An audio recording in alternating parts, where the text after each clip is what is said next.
My wife was dying in the hospital, and our daughter flew to Hawaii, saying, "The old woman doesn't have much time left. I don't want to waste all my time on her."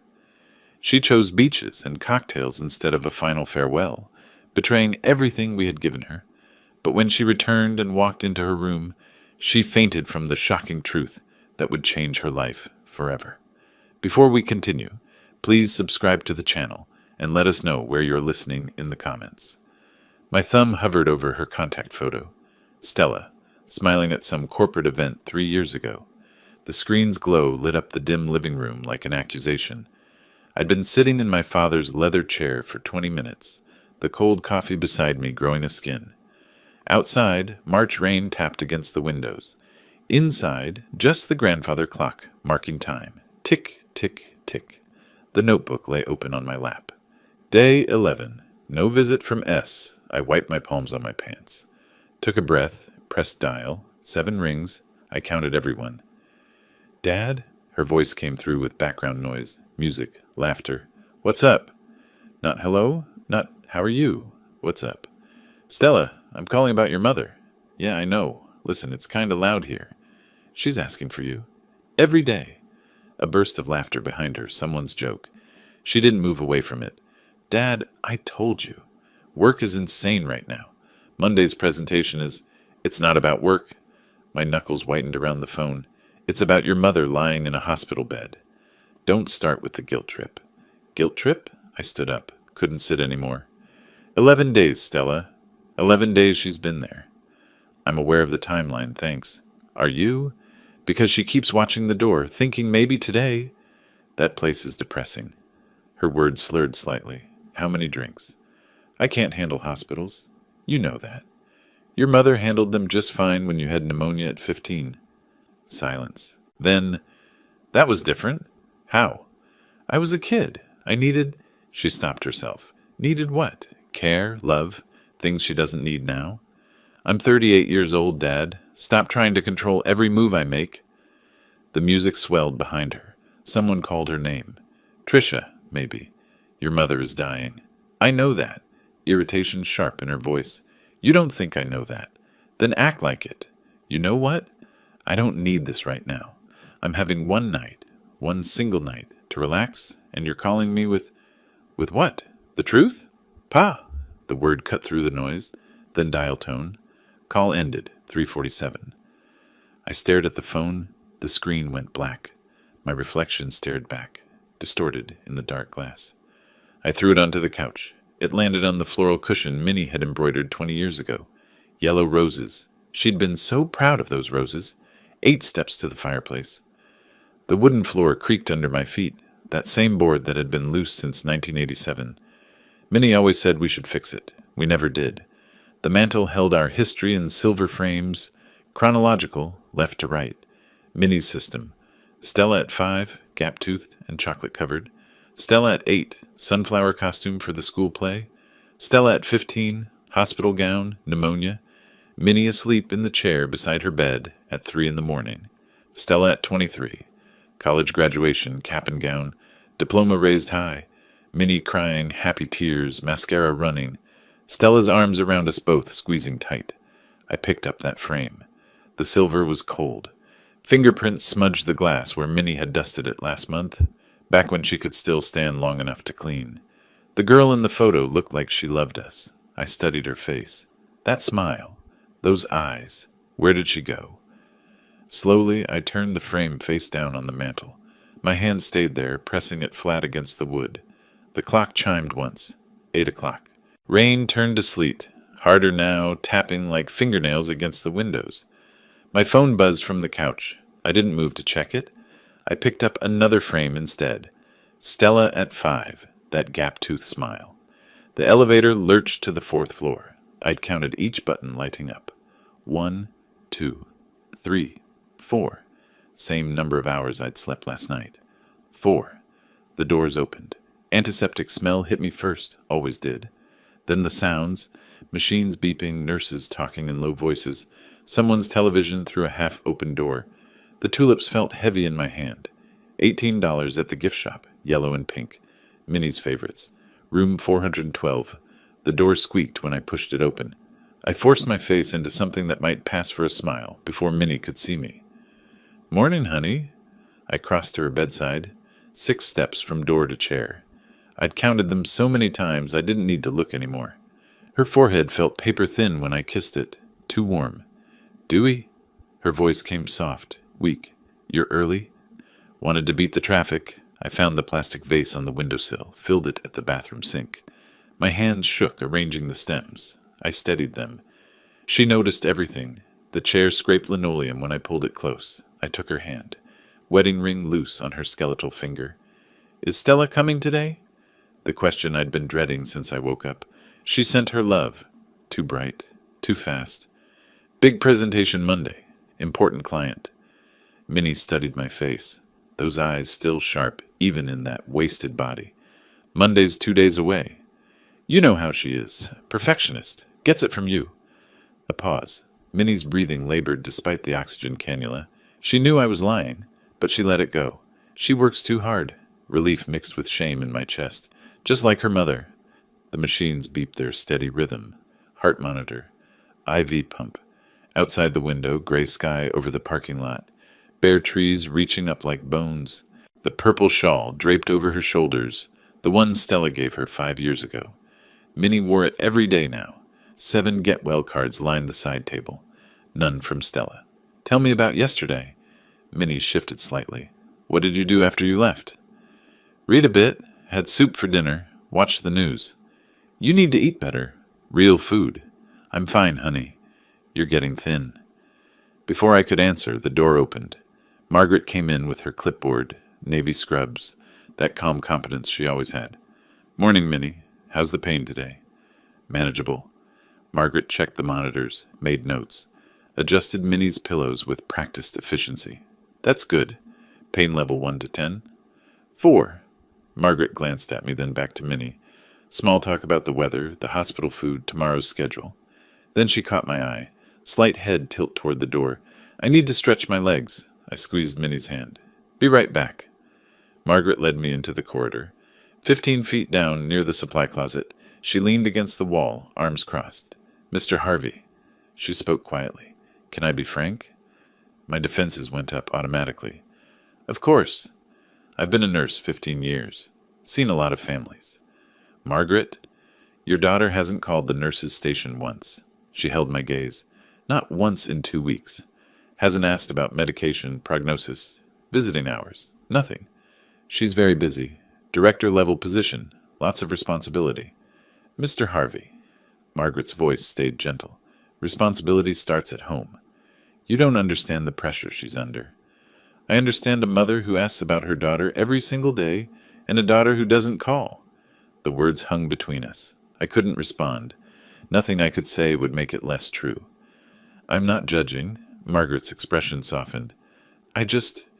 Your wife needs her, and you shouldn't have to lie." I slid down the wall slightly, caught, exposed, looked at the floor tiles. White with gray speckles. One cracked near my left foot. "I know." The whisper barely made it out.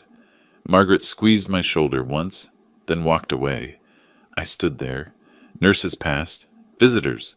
A man pushing his wife in a wheelchair. Nobody looked at me. "Mr. Harvey?"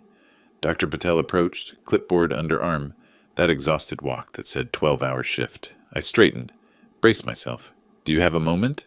Is it the latest scans?" "Yes." He glanced around, moved closer. "I'm afraid the cancer has spread to her liver. Metastases." The word landed like a stone in my chest. "What does that mean? For time?" "We're looking at 3 to 4 weeks. Maybe 2 months, if she responds well to palliative care." I repeated it. "Weeks." "I'm very sorry. We're focused on keeping her comfortable now, managing pain." "She doesn't know yet?" "She knows it's progressed. I'll speak with her this afternoon if you'd like to be present." "Yes, I'll be here." His hand landed briefly on my shoulder. "You should tell your family. Spend time while she's still lucid." "I will." He walked away, white coat disappearing around the corner. I leaned back against the wall, cold through my shirt, slid down until I was sitting, knees up on the hospital floor. 3 weeks, 21 days, 504 hours. A tear escaped. I wiped it roughly with my sleeve. My phone buzzed in my pocket. I ignored it. Finally I stood, legs shaky. Returned to room 412. Minnie was dozing. I sat quietly, didn't wake her. Her hand in mine felt like bird bones.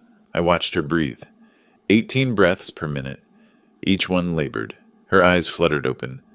"You okay, honey?" I lied. "I'm fine. You rest." "Tell Stella." Her voice faded. "Tell her I love her." My throat tightened. "I will." She drifted back to sleep. 3 weeks, and Stella was drinking cocktails. Gravel crunched under my tires. Engine off. The silence that followed felt heavy as wet concrete.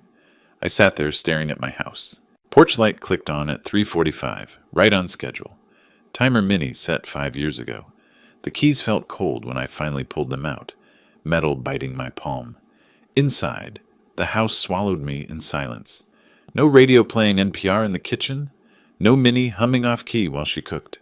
Just the furnace clicking on somewhere in the basement. I stood in the foyer, still wearing my coat. The stairs stretched up to the second floor. 14 steps. Worn path in the carpet runner where thousands of trips had flattened the fibers. My hand found the banister, the one Minnie refinished 10 years ago. Sanding and staining for 3 weekends straight, I climbed. At the landing I turned right. Study door creaked. That familiar sound. Dust motes floated in the late afternoon light through the window. Smell of old books and leather. Lavender sachets tucked in corners. Minnie's touch everywhere. I closed the door behind me, turned the lock. First time in months. Needed privacy for this. The built-in bookshelf covered the far wall. Oak. Floor to ceiling. We'd installed it in 1998. Bottom shelf held 3 leather albums. Dark brown, embossed with years. 1987, 2000. 2001, 2010. 2011, 2020. I pulled out the middle one. 2001, 2010. Stella ages 14 to 23. My father's desk sat in the corner. Surface scratched from decades of use. The chair springs squeaked when I sat. Familiar sound like coming home. The album opened with tissue paper protecting each page. Minnie's system. First page, Stella's 8th grade graduation, 2003. Braces, hopeful smile, arms around both of us. I turned pages slowly. Stella, at 5. Sitting on Minnie's lap at her birthday party, chocolate cake smeared on both faces. Minnie's arms wrapped around her, both laughing. Stella missing her front tooth. Minnie in that yellow sundress she loved so much. Stella at 8, school play, some production where she played a sunflower. Handmade costume, Minnie sewed every petal. Stella beaming at the camera, clutching flowers we'd given her after. Stella at 15, hospital photo, her recovering from pneumonia. Minnie asleep in the chair beside her bed. The date stamp showed 3 in the morning. I must have taken this. Couldn't even remember doing it. Stella at 20, Northwestern campus, arms around both of us, all 3 squinting into October sun. Parents' weekend. She'd been so excited to show us her dorm. Stella at 23, college graduation, cap and gown, diploma in hand, Minnie crying those happy tears. Stella's expression, pure pride and love. I traced my finger over young Stella's face in one photo, lifted the corner carefully from its mount, held it close to the desk lamp. Minnie's handwriting curved across the bottom. Our sweet girl, age 5. One photo slipped from my grip, fluttered to the floor. I bent to retrieve it. Movement felt like lifting boulders. In the back of the album, a manila envelope tucked in the pocket. Worn edges, label in Minnie's hand. Stella, college letters. I opened it. 8 letters inside. Various dates, 1997 to 2004. Spread them on the desk chronologically by postmark. Picked up the earliest. September 1997. Freshman year. Her handwriting still rounded. Girlish. I read aloud to the empty room. Mom and Dad, I miss you so much. Classes are hard but exciting. Thank you for everything you sacrificed to send me here. I won't let you down. Love, your Stella. P.S. Mom, I'm eating vegetables like you made me promise. The paper trembled in my hands. Next letter. March 1999. Sophomore year. Thanks for the birthday check. Used it for textbooks. Boring, I know. Love you both. XO Stella. Shorter, but still warm. November 2000. Junior year. Hi. Sorry I missed Thanksgiving. Got an internship opportunity. We'll make it up at Christmas. S. Even shorter. April 2004. Postgrad. Just an email printout Minnie had saved. Got the promotion, director track. Moving to bigger apartment. Busy with onboarding. Talk soon. I set them down in a row. Watched the progression like watching someone walk away. Getting smaller, more distant. Until they disappeared. The more successful she got, the less she needed us. I set it to the empty room. And the less she cared. The desk drawer stuck. Had to pull twice before it opened. Inside, small velvet jewelry box. Maroon. I opened it. Gold locket. Heart-shaped. Engraved. Dpoissem 2000. Our 25th anniversary. I'd given this to Minnie. She wore it for years until the chain broke in 2018. The hinge was stiff when I opened it. Tiny. Reluctant. Inside, photo of baby Stella. 3 months old. 1988. Opposite side, lock of baby hair. Brown, soft as down. I held the locket in my palm. Gold warming from my hand now. That baby needed everything from us. Fed her, changed her, rocked her through colic nights. Minnie barely slept for months. The contrast struck like lightning. Baby who needed everything. Adult who wanted nothing from us. I closed the locket, small click of closure. Set it on the desk next to the letters and photos. Evidence of a transformation I'd been too close to see happening. Where did she go? That little girl who ran to us after school, bursting with stories? Minnie gave her everything. 38 years of sacrifices I'd watched add up. Sold her grandmother's jewelry to pay for summer camp in 2002. Worked extra tutoring hours for the college fund. Stayed up nights sewing costumes for every school play. We paid $200,000 for Northwestern. Bought her first car in 2008. Honda Civic, used but reliable. $12,000 we'd saved for 2 years. She wrote, "Thank you," in every letter. Until she didn't. And now Minnie was dying. 3 weeks. And Stella couldn't leave a bar. My voice cracked even though I was alone. I put my head down on the desk. Arms cradling the albums. Shoulders shaking. How long I stayed like that, I didn't know. Outside, sky darkened. Streetlights came on one by one. Finally, I lifted my head. Wiped my eyes roughly. Looked at everything spread before me. Photos, letters, locket, the archaeology of love lost. Something hardened in my chest, not yet solid, but forming. I stood, left everything on the desk except one item. The first letter, the one where she thanked us. Promised not to let us down. I held it up to the window, her teenage handwriting. Those promises. She made her choice. The words hung in the air. Silence answered. Sunday crawled by. 3 calls to Stella. 3 voicemails. No response. Monday morning, I was back at Minnie's bedside by 9. The machines beeped their rhythm. She slept mostly, waking in fragments to ask questions I couldn't answer. At 2:15, Dr. Patel entered, checked the monitors, made notes. His face told me everything before he spoke. He motioned me into the hallway. The latest labs aren't good. He kept his voice low. Her liver function is declining rapidly. I leaned against the wall, needed the support. What does that mean? For time? 2 weeks? Maybe 3. He paused. I'm very sorry. The hallway tilted slightly. I steadied myself. I need to call my daughter. Yes. He touched my shoulder briefly. Don't wait. He walked away. White coat disappearing around the corner. My phone showed 15% battery. Critical. I looked down the corridor, saw the payphone near the nurse's station. Old style, barely used anymore. Mounted on the wall like a relic, I walked toward it. 30 feet felt like miles. Fumbled in my pocket. Found 3/4. Enough for a local call. The receiver was heavy. Cold metal. Cord tangled, I had to untwist it. Quarters clinked into the slot. Mechanical sound, oddly loud. I dialed her number, knew it by heart. 5 rings. I counted. Dad? Irritation immediate in her voice. Background noise, voices, shuffling papers. I'm literally in a meeting. Can this wait? My voice shook. Couldn't control it. No, it can't. Dr. Patel just told me, your mother has 2 weeks, maybe 3. Silence.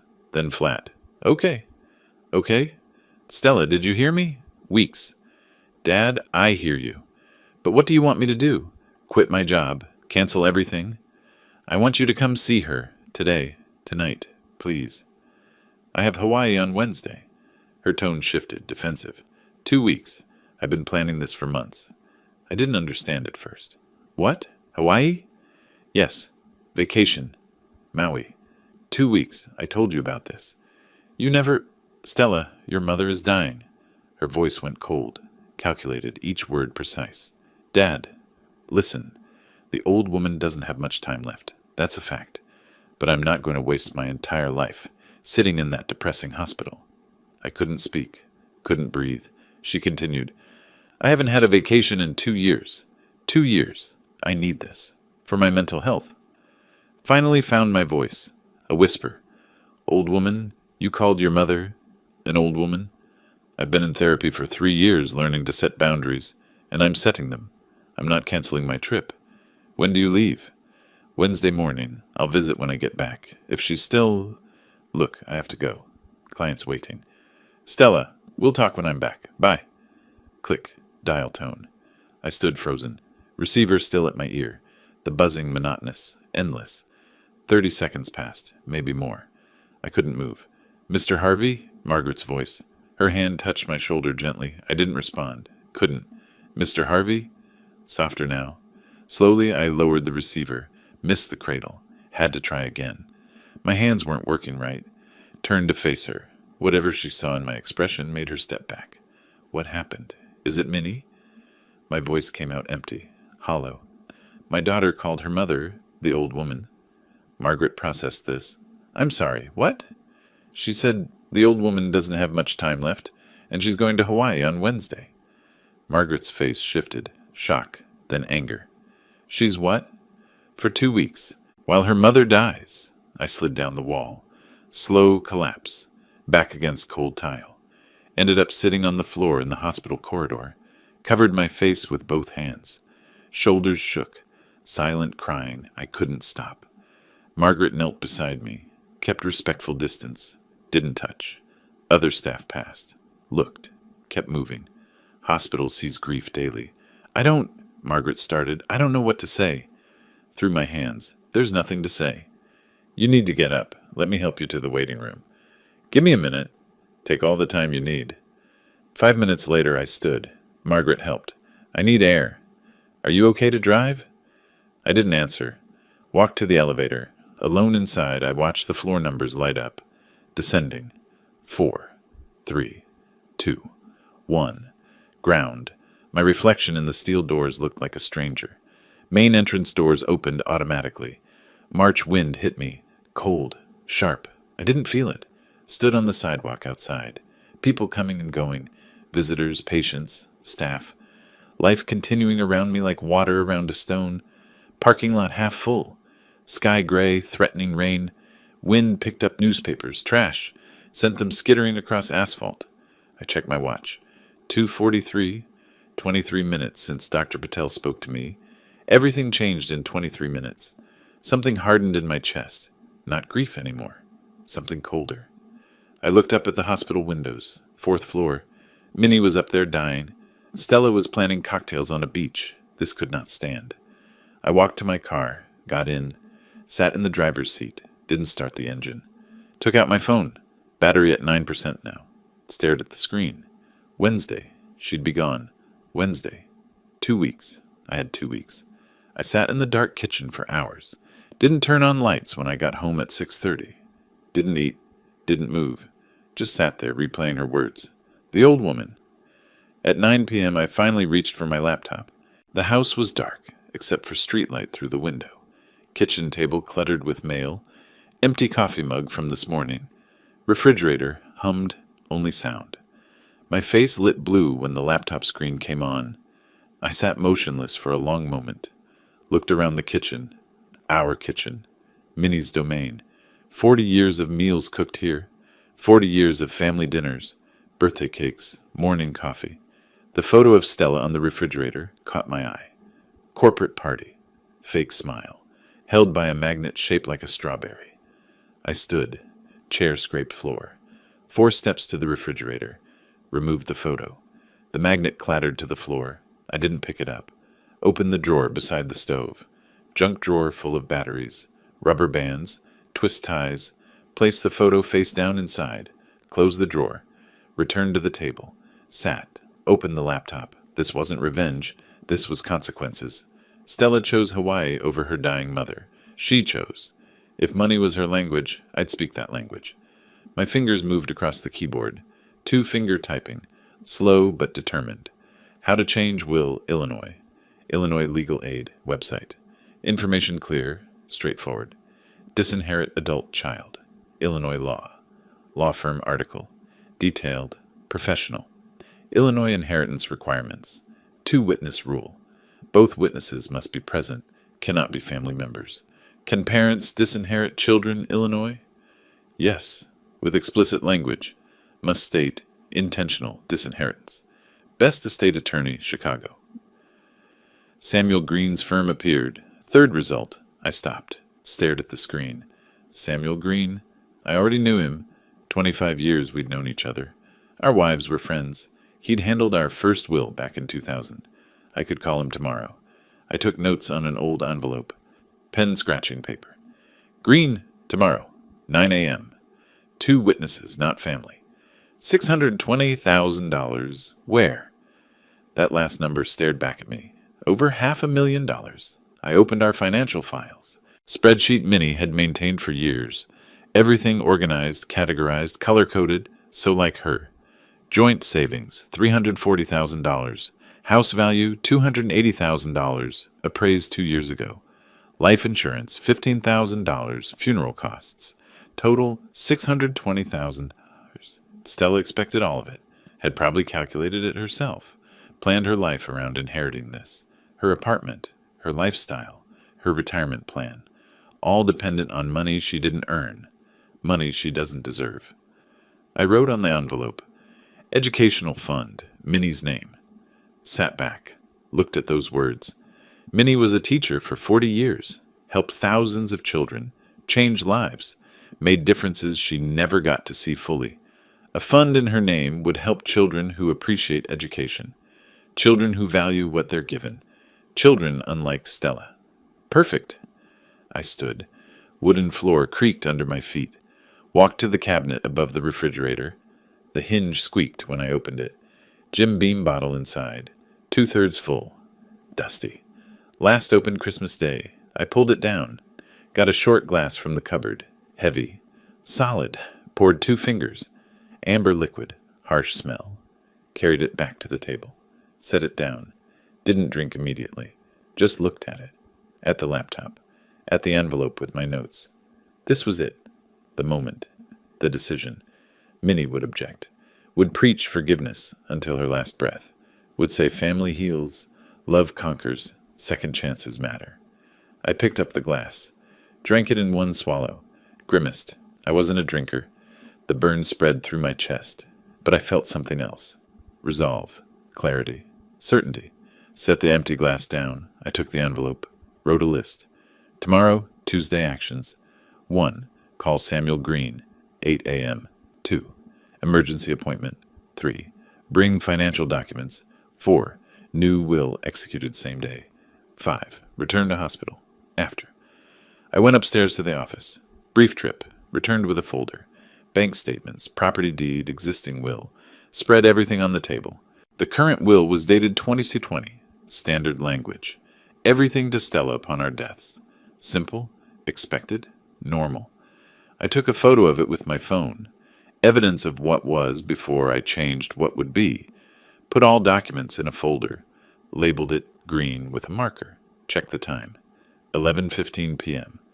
I'd been at this table over 2 hours. Felt no fatigue. Only clarity. Stella left in 36 hours. Wednesday morning, 6:30, flight. I had 36 hours to act. I closed the laptop. The kitchen went dark again. Just streetlight through the window. Just refrigerator hum. Gathered the documents. Left the whiskey glass on the table. Minnie would have washed it. Cleaned up immediately. Made everything neat. I didn't. Picked up the folder, turned toward the stairs. Climbed slowly. Back straight. Purpose in every step. Tomorrow at 8, I'd call Green. Tomorrow, everything changed. Wednesday, March 19th, 6 a.m. Stella's post appeared while I made coffee. Airport selfie. Gate visible behind her. excited smile. Caption, off to paradise? Hawaii, ass vacation mode, living my best life. I screenshot it.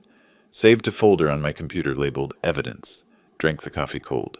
Collected my documents. Drove to the hospital. 2 p.m. Chicago, 9 a.m. Hawaii time. Arrival photo. Lay around her neck. Palm trees. Blue sky. Aloha! Made it! I was sitting in Minnie's hospital room when my phone buzzed. Used a colleague's phone to view Instagram. Stella had blocked me months ago, I realized then. Minnie slept. I held her hand. Watched her breathe. 18 breaths per minute. Labored. Margaret walked past the door. Saw my face. Said nothing. Understood. Thursday, March 20th. 10 a.m. Hawaii. 3 p.m. Chicago. Waikiki Beach photo. Bikini.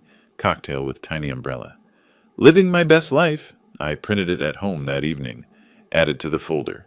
Growing stack. Friday, March 24th. 3 p.m. Chicago.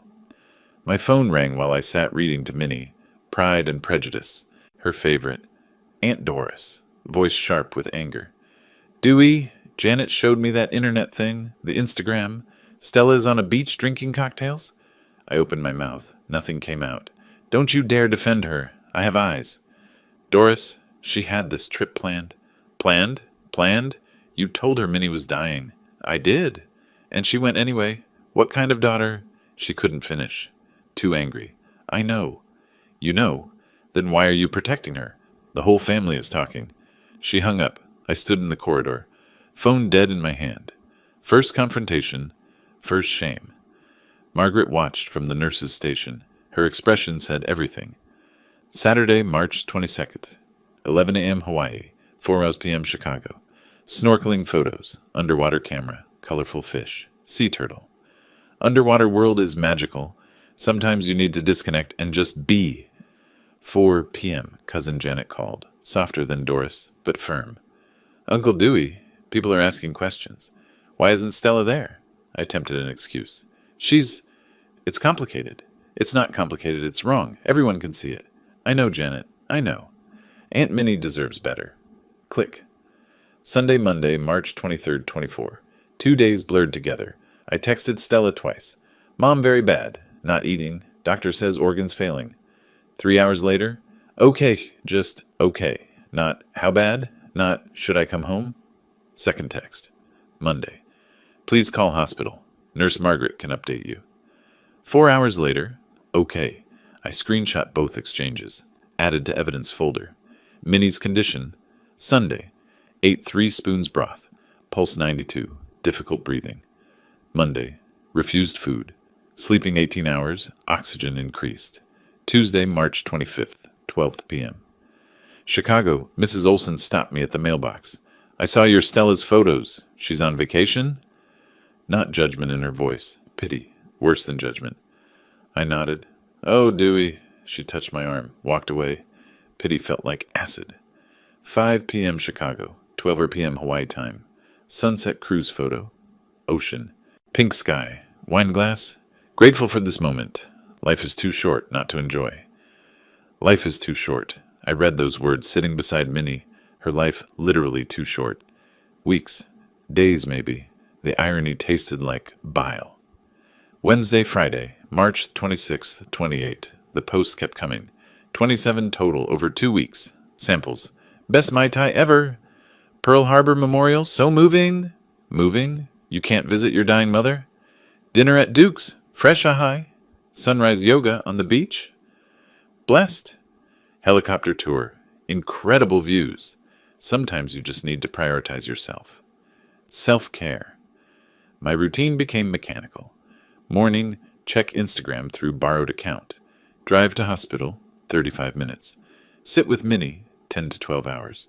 Read to her when conscious. Hold her hand when sleeping. Lie when she asked about Stella. Evening, home, print new posts. Add to evidence folder. Count, 27 posts. 0 calls to hospital. Saturday, Monday, March 29th, 31. Minnie declined visibly. Saturday, blood pressure dropping, skin yellowing from liver failure. Sunday, barely conscious, whispered, Stella? I lied. Soon, honey, soon. Monday, Dr. Patel adjusted pain medication, pulled me aside. Days now, maybe a week. Days. The shame accumulated like snow. Aunt Doris called again, angrier this time, screamed about family duty. Janet texted, "Family asking me to ask you, where is she?" Mrs. Patterson from church visited Minnie, asked about Stella. I mumbled about work. Everyone knew. Everyone had seen Instagram. Nobody believed my excuses. My evidence folder grew. 27 printed Instagram posts. 2 SMS exchanges showing OK responses. Notes on family calls. Dates, times, accusations. Daily log of Minnie's condition, all organized chronologically. Labeled tabs. Posts. Messages. Decline. Tuesday, April 1st, 2 p.m. Hawaii, 7 p.m. Chicago. Stella's last post from paradise. Last day in paradise, back to reality tomorrow. But what a perfect 2 weeks. Blessed, recharged, thankful for this life. Perfect 2 weeks. I sat at home. Opened the evidence folder. 27 posts. 0 hospital calls.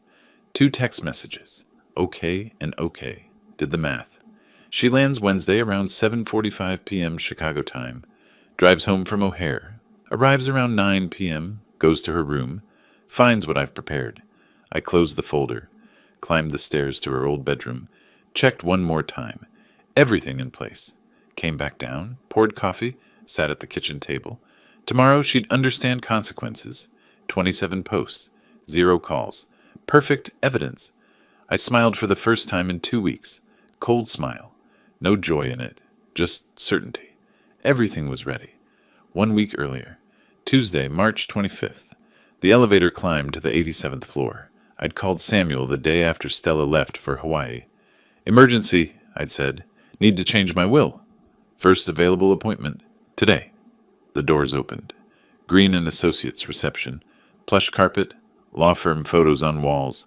20 years of awards in glass cases. Linda looked up from her desk, smiled professionally. "Mr. Harvey, Mr. Green is expecting you." I followed her down the corridor. Corner office at the end. Floor-to-ceiling windows. Lake Michigan stretched beyond.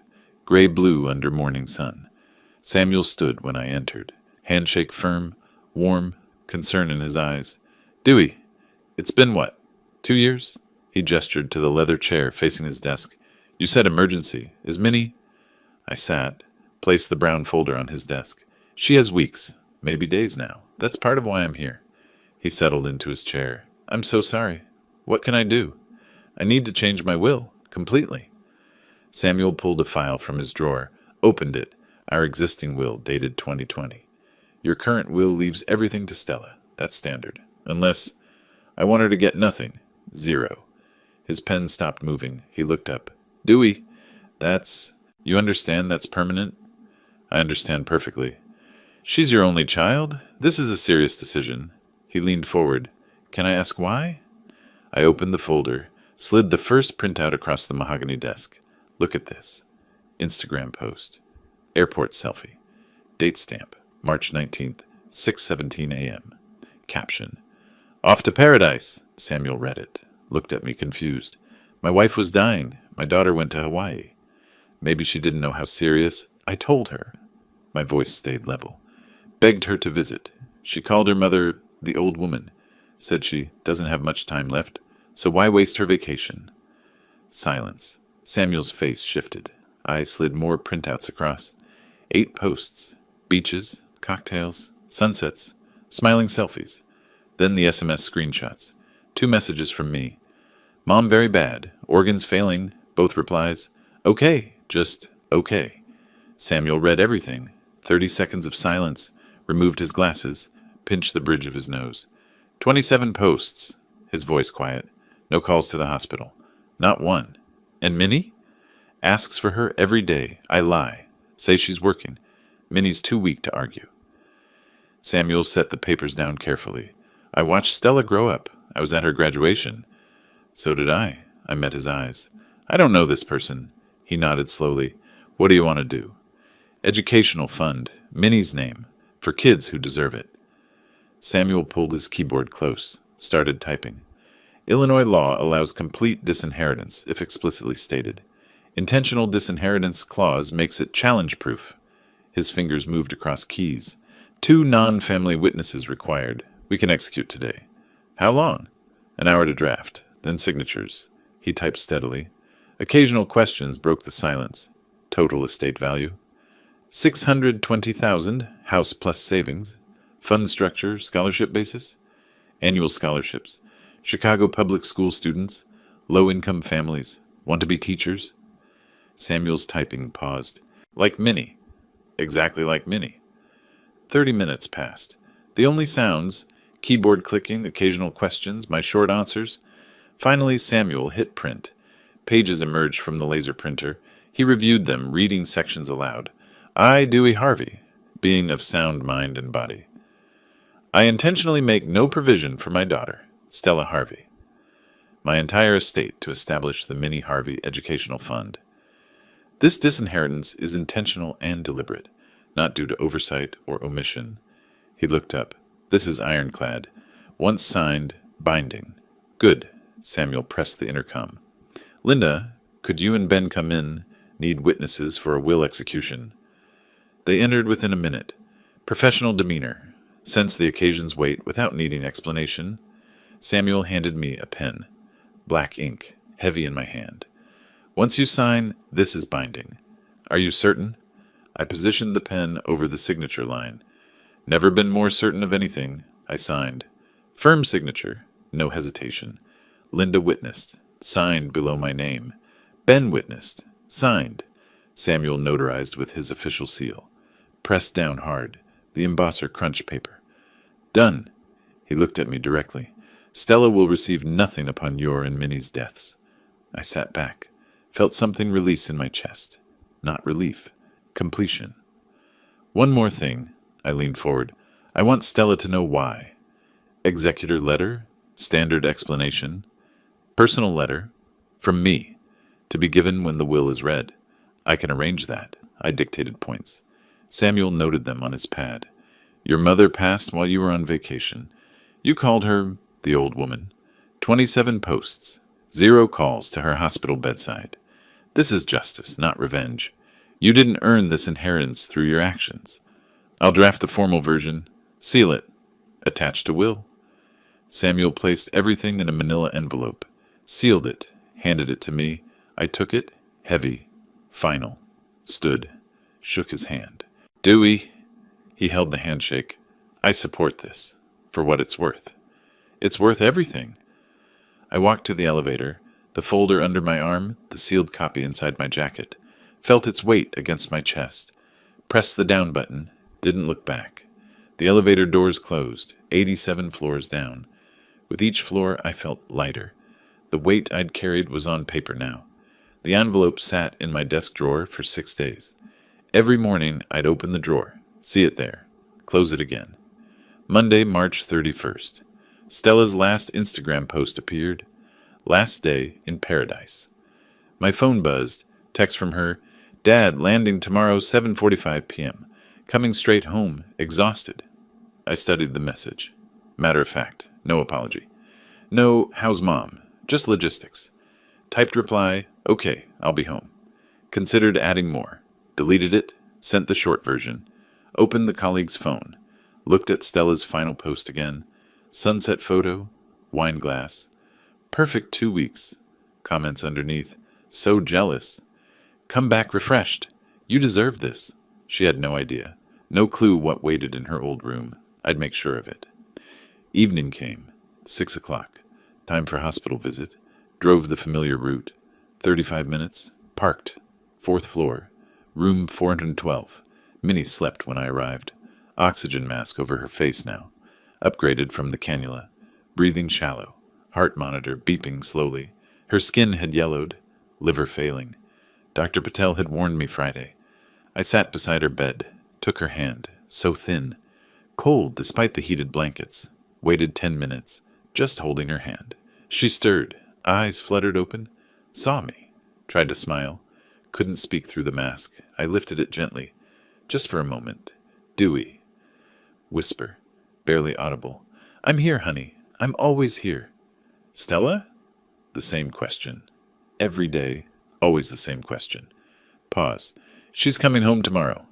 Relief crossed her face. Good. Minnie, I need to tell you something. My thumb traced circles on her hand. I did something. Changed our will. Confusion clouded her eyes. What? Stella won't inherit. It's going to an education fund. Your name. For kids who need it. She processed slowly. Weak. Stella? She chose Hawaii over you. I can't forgive that. Maybe you could. I can't. A tear escaped down her temple. My baby. I kissed her hand. I'm sorry. I had to. She needs to learn consequences. Minnie, too weak to argue, just closed her eyes. Tears still wet on her face. I love you. This is for you. To honor you. She didn't respond, drifted back to sleep. I replaced the oxygen mask, sat there another hour, watching her breathe. Tuesday morning, 10 a.m., home alone, went to the study, opened the desk drawer, took out the manila envelope Green had given me, felt its weight. Moment of truth. Opened it carefully. Inside, will copy, 3 pages stapled. Letter, 1 page. Read the letter one final time. Stella, if you are reading this, your mother has passed away. You were not there. You were on vacation when she needed you most. You called her the old woman and said her remaining time wasn't worth interrupting yours. I have changed our will. You will inherit nothing. The entire estate, $620,000, has been directed to establish the Minnie Harvey Educational Fund for students who want to become teachers. This is not revenge. This is consequence. You did not earn this inheritance through your actions. Your father, Dewey Harvey. Set it down. Found a new manila envelope. Large one. Wrote on the front, in black marker, Open immediately. Placed will copy and letter inside. Sealed it. Held it. Final moment. Point of no return. This was it. 3 o'clock. Afternoon light slanted through windows. Climbed the stairs to Stella's room. Door closed. Hadn't been in here for months. Pushed it open. Everything frozen in time. Twin bed with purple comforter she'd picked at 16. Desk with old textbooks from college. Posters on walls. Bands from the 2000s. Movies she'd loved. Photos everywhere. High school friends. Family vacations. Debate team pictures. Trophy shelf. Volleyball. Academic awards. Everything she'd been. Before. Dust on surfaces. I didn't clean in here often. Couldn't bring myself to change anything. This was the room of a loving daughter. That person didn't exist anymore. I walked to the bed, placed the envelope centered on the purple pillow, smoothed it flat, white against purple. Impossible to miss. Stepped back, looked at it. There. Done. Left the door half open. So she'd see the light. Go in. Went downstairs. Evening came. 6 p.m. Made coffee. Didn't drink it. Sat in the living room. Same armchair as that first phone call, 3 weeks ago. Felt like 3 years. Check the clock. 6:15. Stella lands 7:45. Home by 8:30, maybe 9. TV on. Didn't watch it. Clock, 7 p.m. She was in the air now, somewhere over the Pacific, or the Midwest. Headed home. Clock, 7:45, landing. Phone buzzed. Text from her. Landed, getting Uber. I typed back, okay. Clock, 8:15. Waited. House quiet. Only TV murmur. Clock ticking. Rain started outside. Drops tapping windows. My breathing stayed steady. No nervousness. Just readiness. I'd been ready for 2 weeks. Headlights swept across the living room wall. Car door slammed. Her key in the lock. I didn't move from my chair. The key turned. Metal scraping lock. Door pushed open. Hinges creaked. Stella entered, pulling her suitcase. Wheels bumped the threshold. Backpack dropped with a heavy thud. She kicked the door closed with her foot. Struggled with the suitcase. Stuck on the entry rug. Muttered something under her breath. Finally looked toward the living room. Saw me sitting there. Barely acknowledged me. Hi, Dad. Not looking at me. Where's Mom? I didn't stand. Voice flat. Hospital. Where she's been? Dad, don't start. Annoyance sharp in her tone. I'm exhausted. 9-hour flight. I'm sure. She caught my tone, defensive immediately. Look, I'll visit tomorrow, okay? I need sleep. I said nothing. Just watched her. She shifted uncomfortably. Whatever. I'm going to bed. No hug. No question about Minnie's condition. Just dismissal. Left her suitcase in the entryway. Took only the backpack. Started climbing the stairs. 14 steps. I heard each one. Her hand on the banister. Footsteps ascending. Reaching the landing. Turning right toward her room. Door half open. Light spilling in from the hall. She pushed it fully open. I watched from below. Listened. Silence for 5 seconds. Then, her backpack hitting the floor. Light switch flipping. Room flooding with brightness. More silence. Footsteps. 3 steps toward the bed. Paper rustling. The envelope. Tearing sound. Ripping. Pages rustling. Silence. 10 seconds. 20. Then, what the... Louder. You will inherit nothing. This is a joke? Reading aloud now, voice rising. Educational fund. 620,000. Shouting, what is this? Panicked. This can't be real. This can't be... Thud. Body hitting floor. Sound Dewey hears downstairs. First, Stella yelling, what is this? Then, crash, thud of body hitting floor. I set my coffee cup down. Stood slowly. Walked to the stairs. Climbed them one at a time. Counted. 14 steps. Reached the landing. Turned right. Walked to her doorway. Looked in. Stella on the floor. Lying on her side. Papers scattered around her. One hand still clutching the letter. Eyes closed. Not moving. But breathing. Shallow. Present. I entered. Knelt beside her. One knee down. Checked her pulse at the neck. Steady. Just fainted. Stella. Stella. Slapped her cheeks lightly. No response. Went to the bathroom. Filled a glass with cold water. Returned. Sprinkled water on her face. She stirred. Eyelids fluttered. Confused groan. Eyes opened. Unfocused. Saw me above her. Disorientation crossed her face. Where am I? Then memory flooded back. Eyes went wide. Scrambled to sit up. Too fast. Dizzy. I steadied her. Hand on her shoulder. Mechanical. Not loving. What happened? Voice weak. You fainted. 20 seconds, maybe. The papers. The will. She grabbed my arm, wild-eyed. Dad, that letter. That will... Tell me it's not real. I looked at her directly. It's real. You can't do this. I already did. March 25th. It's legal. It's done. Her voice cracked. No, this is fake. You're trying to scare me. It's not fake. Dad, I'm sorry, okay? Bargaining now. I'll visit Mom tomorrow, I promise. Tomorrow's too late. You can't just cut me out. I'm your daughter. Are you? The question hit her, stopped her cold. She stared at me, mouth opened. Nothing came out. Still on the floor. I helped her slide to lean against the bed. She was shaking. Picked up the will copy. Read it again. 620,000, educational fund, intentional disinheritance. Looked at me with disbelief. You're serious? Completely. She clutched the will, knuckles white, eyes filling with something. Tears or rage, couldn't tell yet. I stood. She sat on the floor, surrounded by papers that destroyed her future. The silence stretched between us like a chasm. Her mouth opened again. She struggled to her feet, grabbed the will, waved it at me. This isn't legal. I crossed my arms. Stayed in the doorway. It's completely legal. You can't just cut me out. I can. I did. I'll contest it. Any lawyer will tell you. Samuel Green drafted it.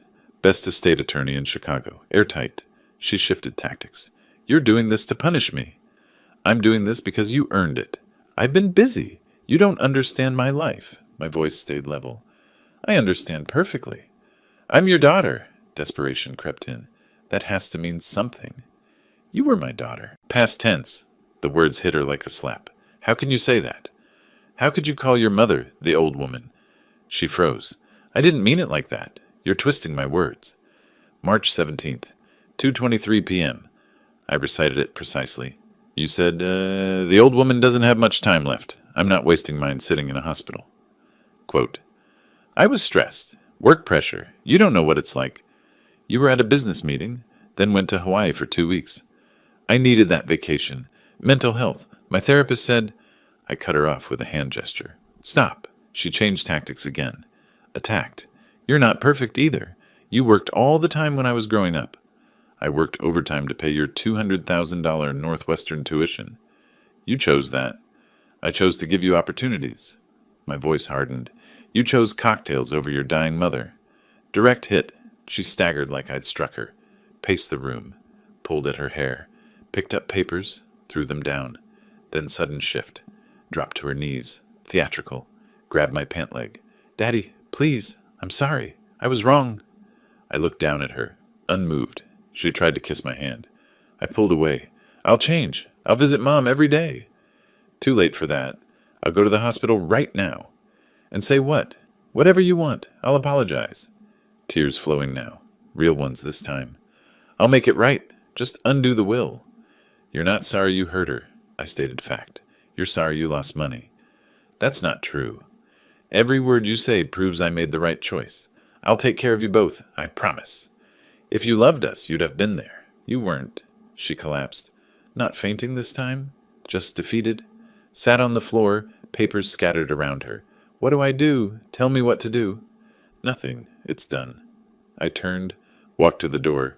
Where are you going? She scrambled up, followed me desperately, wouldn't let me leave. I descended the stairs. 14 steps. She stumbled after me, entered the living room, sat in my chair. She stood in the doorway, disheveled, papers still clutched in her hand. Rain drummed harder against the windows. Clock showed 9:10. I reached into the side table drawer, pulled out the manila folder. She saw it. Didn't understand yet. Not yet. I opened the folder, took out the first printout, placed it on the coffee table. Facing her, added another, arranging them in rows. She watched, confused at first, then recognized them. Her own posts.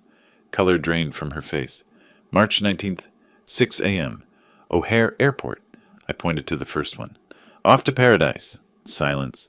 Your mother couldn't swallow water that morning. Placed the next post. March 20th. Waikiki Beach. You in a bikini with a cocktail. The caption stared up. Living my best life. That day they put a catheter in your mother. She couldn't walk to the bathroom anymore. Next post. Snorkeling photo. Sea turtle. March 23rd. Underwater world is magical. That's what you wrote. My finger tapped the date. That day your mother said to me, Dewey, I want to see Stella one last time. I kept going. Methodical, relentless. Beach sunset. Restaurant meal. Helicopter tour. Yoga pose. Cocktails with strangers. Each beautiful moment paired with her mother's deterioration. March 25th. You're parasailing. She stopped eating solid food. March 28th. You're at a luau. She couldn't stay conscious more than 4 hours. April 1st. Your last post. Perfect 2 weeks. Her liver was failing. She picked up one printout. Hands trembling. Dad, stop. I didn't stop. She sat on the couch edge. Couldn't look away. Covered her face with her hands. Peeked through fingers at the table covered with evidence. I pulled out my phone. Showed her our text exchange. March 23rd. I texted. Mom, very bad. Organs failing. Doctor says days. Scrolled. Your reply. Okay. Scrolled. March 26th. I texted. Please call hospital. Nurse Margaret can update you. Scrolled. Your reply. Okay. I set the phone down. 27 posts. 38 comments on other people's photos. 0 calls to the hospital. 0 questions about medication, prognosis, pain levels. 0. I thought I had time. You had time for helicopter tours. I was going to visit when I got back. When was that? I looked at her directly. When she was already gone? Silence. I stood, walked to the window, looked out at the dark, rainy street.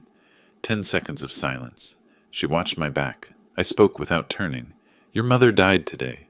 Pause. Let it land. 6:30 this evening. What? Confusion? What did you say? I turned to face her. Minnie died while you were on the plane from Hawaii. No, shaking her head. No, you're lying. You're trying to punish me more. She can't be. I just talked to you yesterday. Hospital called at 6:15. I got there by 6:25. Details made it real. Had to make it real. She was conscious for the last 5 minutes. On morphine, but aware. Margaret was there. The nurse you never called. Aunt Doris made it in time. Drove from Springfield. Mrs. Olson came to say goodbye. Everyone who mattered was there. Pause. Except you. Her voice cracked. What? What did she say? Last thing she said, I let the silence hold. Where's Stella? 10 seconds. 20. Those were her last words. Question, not statement. I held her hand and lied. She's coming, honey. She's on her way. Minnie closed her eyes. Waited. You didn't come. She stopped breathing at 6:31. Stella slid from the couch to the floor. Not manipulation this time. Real. A keening sound escaped her throat. No, no, no, no. Rocking back and forth. I didn't know. I didn't know. You didn't ask. She collapsed into the prints of her own vacation. 27 posts scattered across the floor around her. Her mother's last word was her name. A question she'd never answer. I stood there, looked down at her. She'd lost more than money tonight. 7 a.m., Wednesday morning. I descended the stairs. Stella on the couch where I'd left her, still in yesterday's clothes. Eyes red and swollen. She'd been awake all night. Walked past her to the kitchen. Made coffee. 1 cup. She appeared in the doorway. Opened her mouth to speak. I raised my hand. Stop, gesture. She closed her mouth. Funeral is Saturday, April 5th. 11 a.m. Morrison Funeral Home on Maple Street. Pause. You can come or not. Your choice. Pause. After the funeral, you have 2 days to remove your belongings from this house. Sunday and Monday. Then I'm changing the locks. Dad, can we talk about... No. Everything's been said. About Mom, about us, about... There is no us anymore, Stella. I met her eyes. There's a father notifying a daughter about a funeral. That's all. Don't say that. April 5th, 11 a.m. That's all you need to know. I walked past her, went upstairs, left her standing in the kitchen. Saturday, April 5th, 11 a.m. Morrison Funeral Home. 60 people came. Tulips everywhere. Minnie's favorite. Closed casket. Simple oak. Photos of Minnie displayed on easels. Young teacher. With me on our wedding day, holding baby Stella. Stella arrived alone. Black dress. Sat in the back row, not the family row. People noticed. Whispered. Aunt Doris passed her. Didn't acknowledge her. Cousin Janet gave a sad look, but kept her distance. I stood at the podium. Composed. Minnie Harvey was the best person I ever knew. 42 years of marriage, and every day I thanked fate for her. She was a teacher, not just in school, but in life. She taught love, patience, forgiveness. She believed in people, even when they didn't deserve it. Some people glanced at Stella. Minnie made the world better than she found it. Now her name will live on in the hearts of children she helps through the educational fund we created. She always said, children are our future. Now her legacy helps that future. I sat. No mention of Stella. Afterward, people embraced me, offered condolences. Stella stood apart, isolated. She approached tentatively.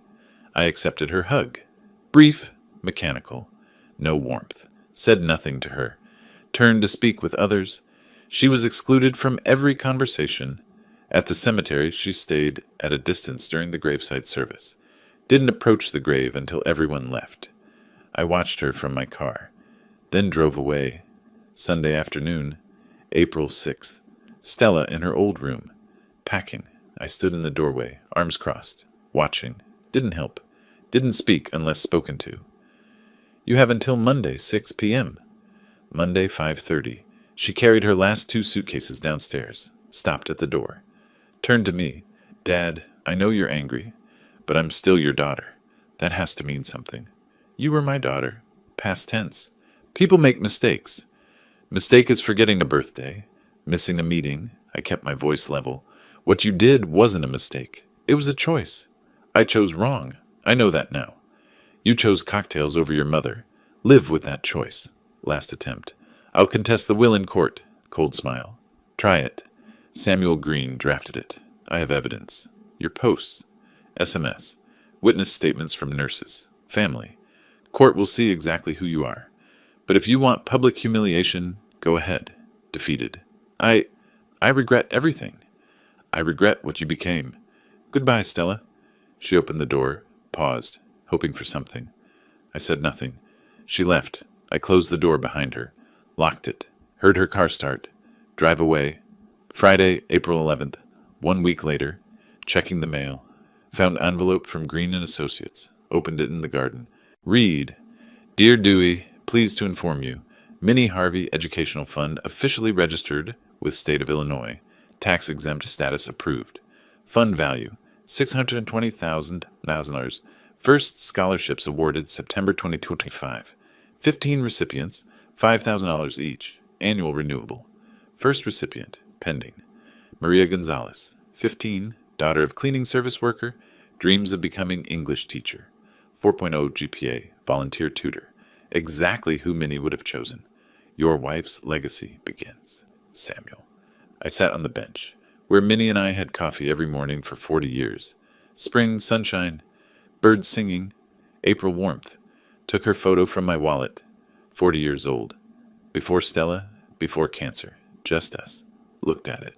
First genuine smile in a month. I did it, honey. Speaking to her. I know you wanted forgiveness, but I'm not you. I couldn't forgive someone who treated you that way. Now your name helps children, real children who appreciate opportunities. Stella lost an inheritance. They gain futures. That's justice. That's right. The photo showed Minnie at 25, before everything, just her smile. I smiled back at it. Spring sun warmed my face. First warmth I'd felt in weeks. Minnie's name would help 15 kids this year. That was enough. Justice wasn't revenge.